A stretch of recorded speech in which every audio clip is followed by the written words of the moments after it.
Today I have my family out here with me, and I'm going to ask them a quick pair share things. So for the prompt, I want you guys to think of the best group experience you've had. So the first question is, what made the leader effective? Lucas, I'll have you go first. I would say my group experience would be when I used to play basketball, and I would say the leader of that group would be my coach. What made that leader effective is his communication, and I would also say holding us accountable. The reason I'd say communication is because he's put us in the right spots, give us feedback on our negative results and change them into positive. And then holding us accountable for our actions and what we do on a play-to-play basis, which then would lead to us winning more games, us being more of a well-rounded team, and just being more effective players overall. Beautiful. All right, Dad, what about you? I would say the group experience I'll relate to is work. My manager, being in a group meeting with all my colleagues, he was really good about effectively communicating what he wanted accomplished during the meeting. He was effective because it was a non-pressuring meeting where people wanted to participate and give feedback on how we can make a situation better or a process better. And that, I would say that's how he was most effective. All right, Skylar. I would say high school. I was in Stuco, Link Crew, and they were both fairly organized groups. I would say, for example, Link Crew, we had freshman orientation. It was very organized on, the last name. It goes by last name. On the line, they had a group.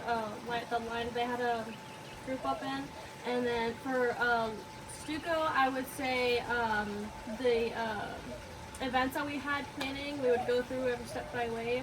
But yeah. All right, Mom. I would say at work with my boss Shannon. It was me, her, and another gentleman that were in this group. She led it 100%. She made sure that we all understood what we were to do to make everything successful within the company. If we ever had questions that we needed, she was always there to answer them. She never, made any of us feel degraded in any way, shape, or form. It's like there was never ever like a wrong answer. So I would definitely say with her leadership, it made us grow our company into something that it's at right now, which is pretty successful, and I'm glad to be a part of it. Perfect. All right. So another question I have for you guys. You guys may have already discussed it, but if you have any more things you want to add, you're more than welcome to. So the first one is, what patterns did you notice in those effective leaders? Like, did you notice certain patterns that they were doing when you were with them on a daily? I would say always being attentive to, what my coach was asking for my example. Always holding us to that same standard. I would say that's the pattern that would lead us to more success and more effectiveness in our play on a day-to-day basis. Okay, and then how did those behaviors impact your participation? I would say it would lead us to have more of an edge, and really focus on those patterns that he wanted us to do. Could you read the question one more time? Yeah, of course. So it says, how did these behaviors impact your participation? Yeah. Then I would just say what I just said. Okay. Obviously, with the participation part, just make sure we're doing our job. Yeah. Perfect. And then, Dad, for you, what patterns did you notice in effective leaders for your work? I would say that my manager was good about reminding us ultimately what we were trying to accomplish as a team, as a group, as a company, what we need to be focused on. And instead of being sidetracked, he would pull us back in and say, look guys, this is what we're focused on, which just kind of helped keep the team cohesive and working towards the same goals and not getting off sidetracked of what we're really trying to accomplish. Perfect. And then the other one was, how did these behaviors impact your participation? Yeah, I would just say that I listened. I heard what other people would say during the meeting. I knew what I just tried to relate what my job was in what our goals were and just try to follow his good leadership and what he was saying. Perfect. And then Skylar, same with you. What patterns did you notice in effective leaders when it came to in high school? Just being very organized. Like, we had group messages, like, reminder, like, you need to do this, we gotta focus on this. But yeah, Okay, and then how did those behaviors impact your participation? Just being really positive and being really welcoming freshmen, welcoming, when we go to other schools and making them feel positive about the whole environment. Perfect. And then Mom, same thing for you. What patterns did you notice in those effective leaders? Like what patterns did you notice? Of what we had to sit here and do on a daily basis. There was certain things that each person had to do, and she made sure that we were all, doing all those things that we were supposed to. Perfect. And then the other one, so sorry, my paper's going crazy, was how did these behaviors impact your participation? Like how did it I would say the big thing that I do within my company is the invoicing part of it, and that's something that has to get done on a daily basis. It's not something that can just kind of be put aside. So I would probably say something to do with that part of it. But if she ever saw anybody, me or David getting kind of like sidetracked, she would be like, hey, let's go back to here. And it's just like, oh yeah, you're right, absolutely, we'll go ahead and. Perfect. So this next one is going to be like a mini little activity. You're just going to basically tell me how you feel. Okay. So kind of like what you just did. So for this one, what helps you feel safe when speaking in a group? So if you have a presentation, you're speaking to a group, like how does it make you feel? Lucas, we'll start with you. I would say the biggest thing would be being prepared, speaking, feeling safe in like a big environment, maybe speaking to a group. I would say being prepared in the moment, because then you're not second guessing yourself, and you're kind of fully in that space at the time, and you're not clueless on what you're doing, right? You kind of understand where you need to speak in on certain topics. Perfect. And then Dad, same thing for you. What helps you feel safe speaking in a group? Mostly, kind of what Luke said, being prepared. So an example would be if I'm giving a presentation on, let's say I'm in sales, right? So if I do a product training, something like that, I prepare, I understand what I want to talk about, what message I want to provide.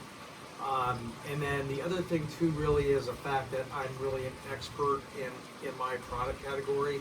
I'm teaching my customers about the benefits and solutions of those products. So I know I'm kind of the expert in that field, and just knowing what I'm talking about gives me security that I'm safe, that I can safely present and feel good about what I'm saying to my audience. Perfect. Scholar, same thing for you. What helps you feel safe speaking in a group? I would either say being prepared or looking of people's above their heads, just so you're not looking towards them. But really being prepared, because if you're really not prepared, then you're kind of doomed on what you're thinking. Like, you can't think or understand anything if you don't know what you're saying. Perfect. All right, Mom, same thing with you. What helps you feel safe speaking in a group? I would say that everybody should take a public speaking class, because I did that. And there was a situation where the teacher said, who wants to go first? And no one raised their hand, and then I raised my hand and I said, I'll go first. And I just knew exactly what I was gonna say, what I was gonna, present in front of the whole entire classroom. And after that, he said, who wants to go next? And that's when everyone raised their hand. Perfect. Awesome. Okay, so my next thing for you, I want you to process it for a minute, and then I want you to give your best answer that you can give me. So if, for your teacher, bosses, or whoever you guys were talking about, how can that facilitator actively create that environment? How do you think they actively create it? Luke, let's start with you.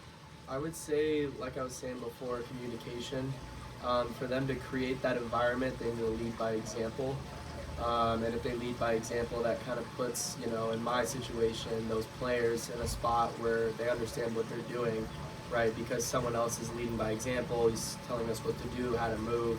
where to be in certain situations, and that is how we can create the environment so that others can lead by example, then others, then will follow. Perfect. All right, Dad, same thing with you. How can that facilitator that you were talking about actively create that environment?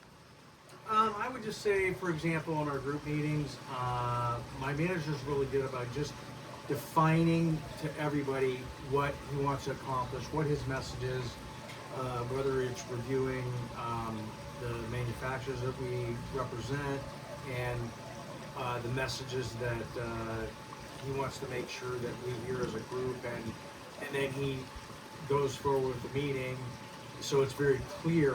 He just makes it really clear on what the meeting's about, and so it creates the environment of what, sets it up for success.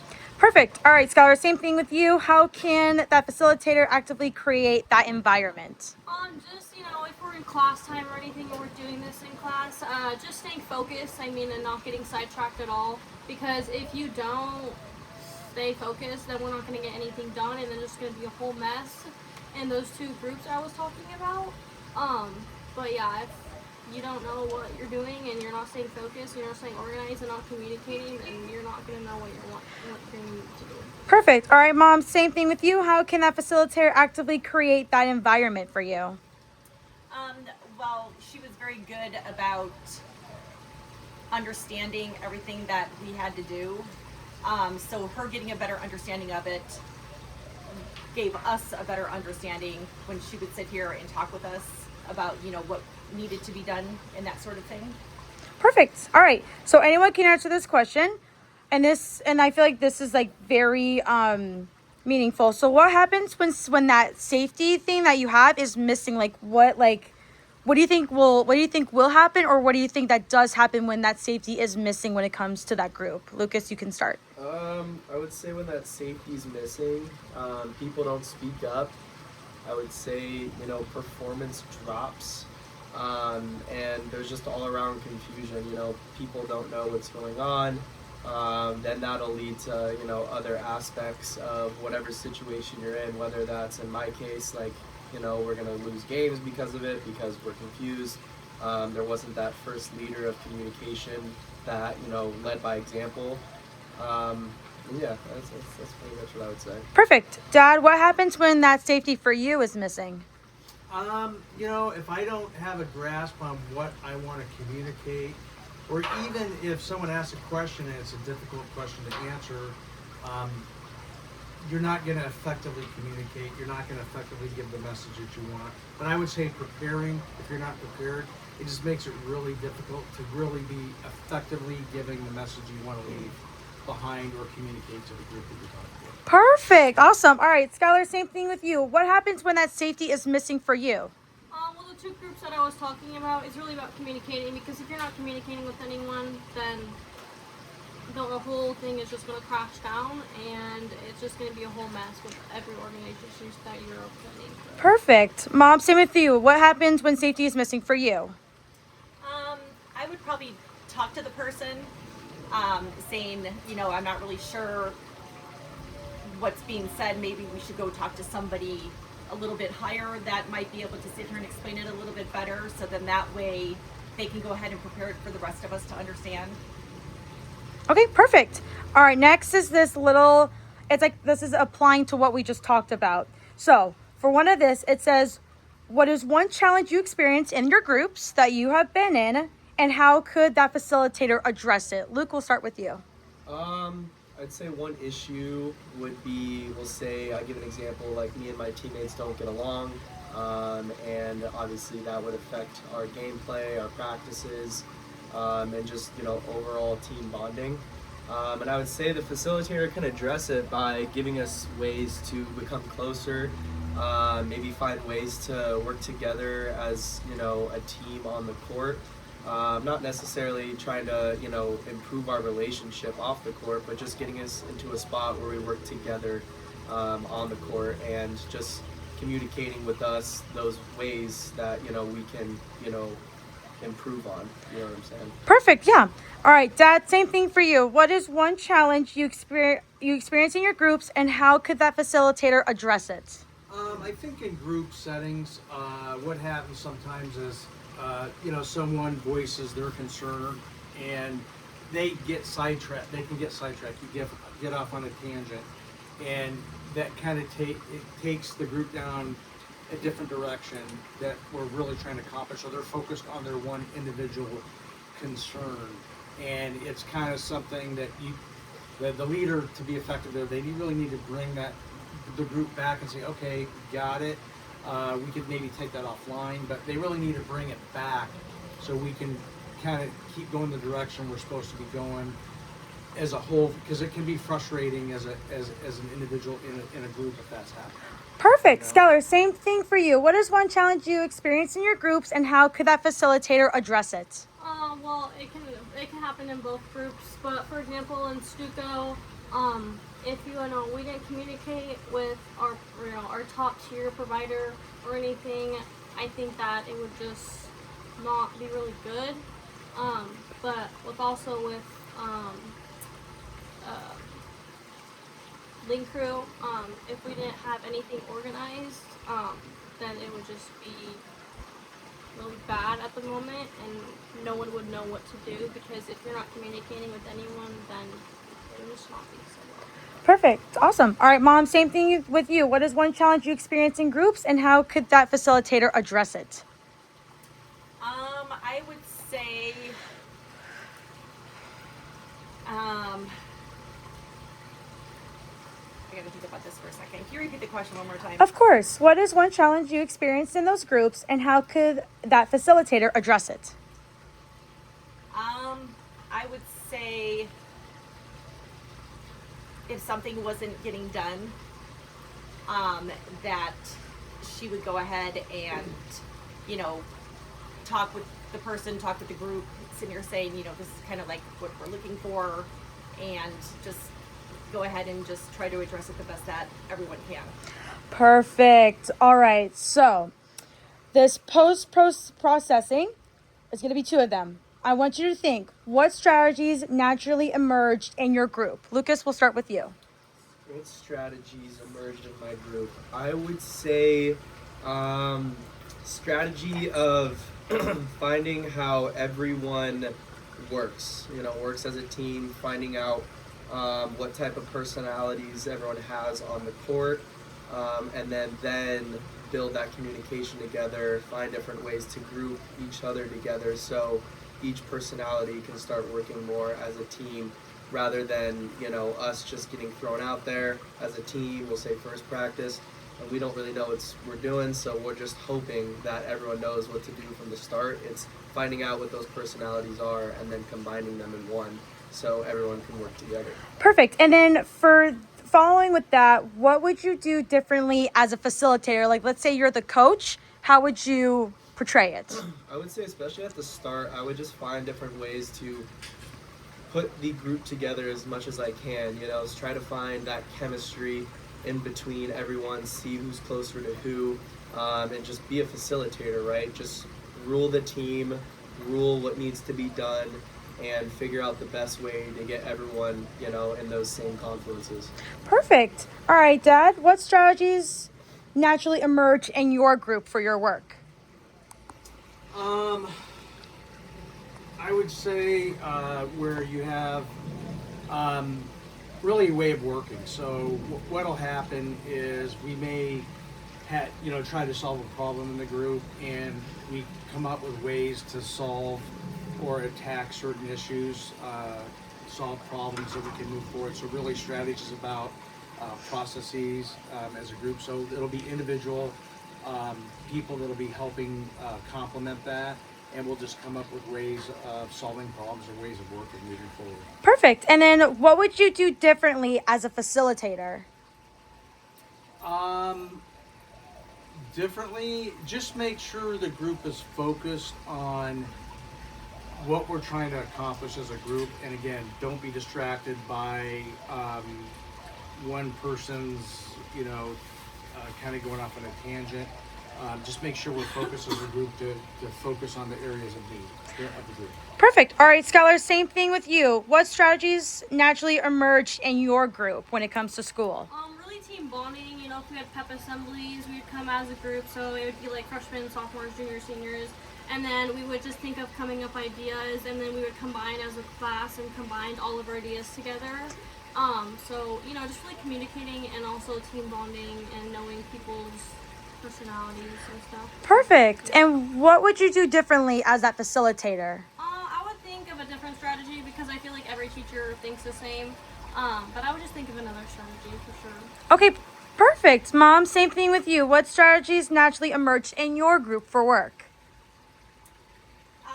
I would say, kind of like what Dad was saying. Okay. You get a group of people, and you know, everybody just kind of needs to, you know, maybe have ideas of, you know, what we're all trying to sit here and combine as into like one big area of what we're doing. And what was the second question? And then the second one was, what would you do differently as that facilitator? Like if you were in charge, what would you do differently? Probably keep everybody, you know, just make sure everybody knows that there is no wrong answer. You know, everything is okay to, you know, sit here and give us your ideas. You know, we can put that together, and you know, hopefully, you know, that they're comfortable enough to sit here and talk with someone. You know, being straightforward, just, you know, letting it out, lay it out on the table. So then that way it can all, like I said, it can all come together and be successful. Perfect. All right. My last 3 final questions for you guys. So anyone can answer this. And I want you, when I answer the question, I want you to give me a why. Okay. So the first one is, what leadership strategy that you have heard from everyone today stood out the most to you today, and why? Anyone can start. I would say communication. Why I would say communication is I think that's kind of the leader block that you kind of need to put into, you know, the process at the start. Just because it gets ideas rolling in, whether you're a team, you're at school, work, and it's just, you know, it's just the foundation that you need to have, you know, at the start. Yeah, Perfect. I would say team bonding too. for Team sure. bonding. And Just, you know, why? Just because, you know, team bonding, like, you know, we've had to, like, you know, also come up with strategies, you know, to make these ideas come together and make it, oh, well, I don't like that idea. Well, you're going to have to agree with it, or we have to think of something else. Okay. So, I would say team bonding. Okay. And why?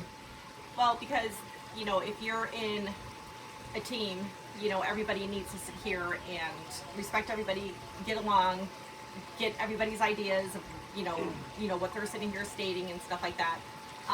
And like I said before, that there's no wrong answer. So I would definitely say team bonding. Perfect. Dad? Yeah, I would say Skylar's example of team bonding was really good. Okay. Because, I mean, if you're all working as a team, you know, people feel comfortable working with each other.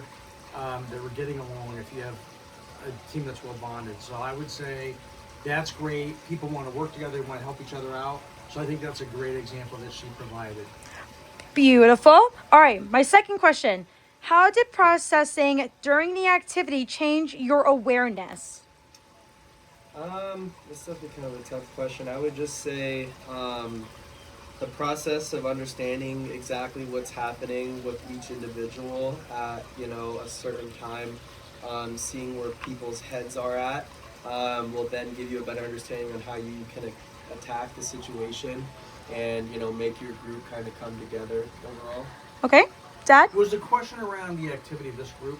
Yeah, and like the awareness that you were like hearing about. So yeah. No, I mean, I learned a lot from everybody here.